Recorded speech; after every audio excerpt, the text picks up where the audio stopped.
Hey everybody, this is Unknown Prisoner. I'm going to start off with I've just kind of easing out of that treatment center. I've got about 30, probably 28 to 30 days I've hadn't had a drink or drugs or any mood altering chemicals. And we went through that program up there, and it had gotten me off on the right foot. And just life without having to drink for that long, even though I was kind of in a locked up little place there where I couldn't actually. I guess I could have got out if I wanted to, but it was a comfortable way to get that 28 days as much as it possibly could be.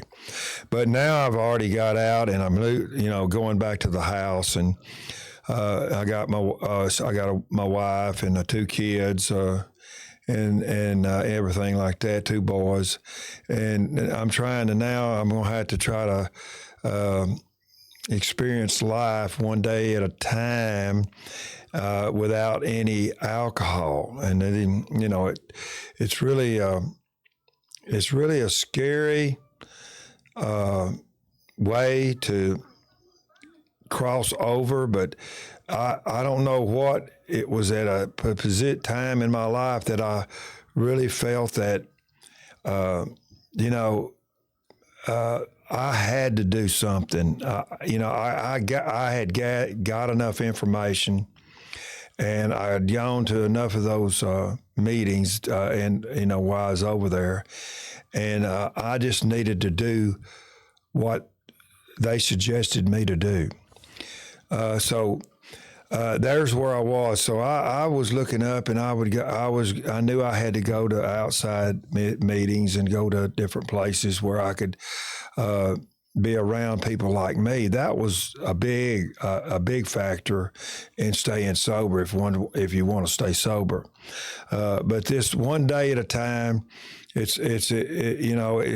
never lived like that. I always was thinking about what was going on down the road, or what in the hell did I screw up, or what the hell I need to do to make things right, or do whatever on my daily reprieve. But I never would live in today's time. So that's what I had to condense my life to, is the 24-hour, and just home in and do what I needed to do to stay sober that day, without alcohol, without drugs. And it's not as easy as, or it's very difficult. It's hard. It's overwhelming at times.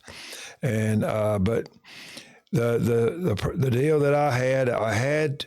I want to just talk about it, and I'm going to discuss this first step that I took that really made a difference, and it makes the difference in staying sober. Where I had to be, and what I had to do, is you have to get down to a personal level of who and what you got, what's going on. You got to make some kind of commitment. I mean, it's got to be heart-wrenching. It's got to be with everything you got, and whatever it is to actually accept this and be able to live this one day at a time. Now, I know I'm harping on this, but this is the key to getting started. Anytime you're going to start something, you got to have step number one. You got to have the beginning. You got to have a beginning to do whatever you got to start to do. And then you work on the beginning as you get through the one day. It's just another day. It starts the beginning over again, if you know what I'm talking about. So there we are. That's what I'm trying to evaluate. That's where I'm trying to put my whole life that I've never ever done in my life. I'm trying to do this now. But I had to admit that I was powerless over alcohol. Now that's very difficult. You gotta drink inside your, one little old beer or whatever you're taking and drinking, and thinking that's going to be powerless over me. What is that? What does that mean? Well, it was very difficult too. Number one is because when I drank, it made me very powerful, if you know what I'm talking about. But it also put me in jails. It put me in positions where only God's grace that I'm alive today. So it was a confusing, but it was also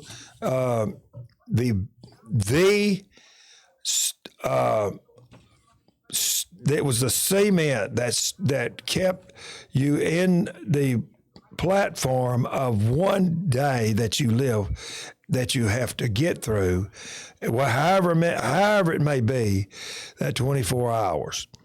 So to say that I'm powerless, that means that, all right, if I would go over to somebody's house, or we went to drink, or we went to do this or whatever, and I actually said, yeah, give me a drink, and I drank the alcohol, one beer, one shot, one joint, anything, one, it would mean I would have to run the course, because it sets off a craving in me that I cannot resist. It's overwhelming. It's not normal. So I couldn't get through by just drinking one or two and going home or nothing. I would close down the bars. I would do anything, but I had to have a drink, where I either blacked out, passed out, and then I'm coming to in the morning. So this is how different, this is where I'm saying this has got to be taken care of, and a result that goes down into your ever being, your heart, your whole being, to realize that you're powerless over alcohol, you're powerless over anything mood-altering chemical. And then also you got to come back to the understanding that my life has been unmanageable. It wasn't very hard to understand that my life was unmanageable, because the things that I would do was, it was way out there. Nothing was being managed one way or the other. I'd look like one of them bumper pinball machines, if y'all know what I'm talking about, just going from one bump to the next, one drill to the next, one anything to the next, and never have any type of management in my life. So the second part was easier than the first part. Okay? So because the first part always would numb my feelings, and I didn't have to worry about who I was or what I did or when I was going to do it. I just did it. So that's what was the difficult thing in my life, to come down to understand that alcohol it was like a key in the ignition of any vehicle. When you cranked it up, it just was, it's ready to go. And baby, I'm gone. I'm taking off somewhere doing something that I probably should never do. But, alcohol was, on and on. It's one drink at a time, all the way through. But that's what you got to go through. You got to come to some conclusion. And I did, my last drunk that I talked about already, that I hit a bottom in all of my life. I didn't know what spirituality really was, but I know that I was ready to commit. I was ready to do the whole deal. And I was ready to call it quits and go home, wherever that may be. I was ready to die. I didn't want to die. I did want to die. I wasn't ready to die. I wanted to live, but I couldn't live the way I was. And now I'm trying to do this without alcohol. But I have a touch of the grace of God, the spiritual grace of God. I've got a touch of a managed program that I'm doing. I've got 30 days, maybe, or a little more, of not drinking. So, I've got a basis. It's just that I've got to do this. It's like you can't do it one time and think you're going to get by with it the next time. You got to do it. I drank daily, so I've got to work this program daily on this first one thing that you've got to do. You have got to, it's got to be done. There's no other way that you can do it. So I'm going to leave it off right there. I know I went on and on about that. But people, if you are where I was when I went into that treatment center and I was in desperation, I come out of there, I'm 30 days without any alcohol. I'm shaking like a leaf. I'm you know, I've got,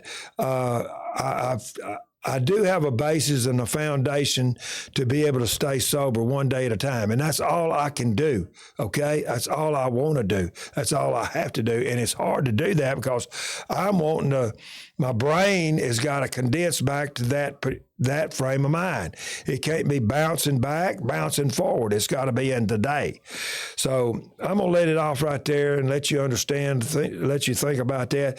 But, you know, just think about that. That will get you realizing that that's where the powerlessness of alcohol comes in, and it overwhelms us. It rules our life. It controls everything that we do, and before long, we don't know what we're doing. So I'm gonna take it.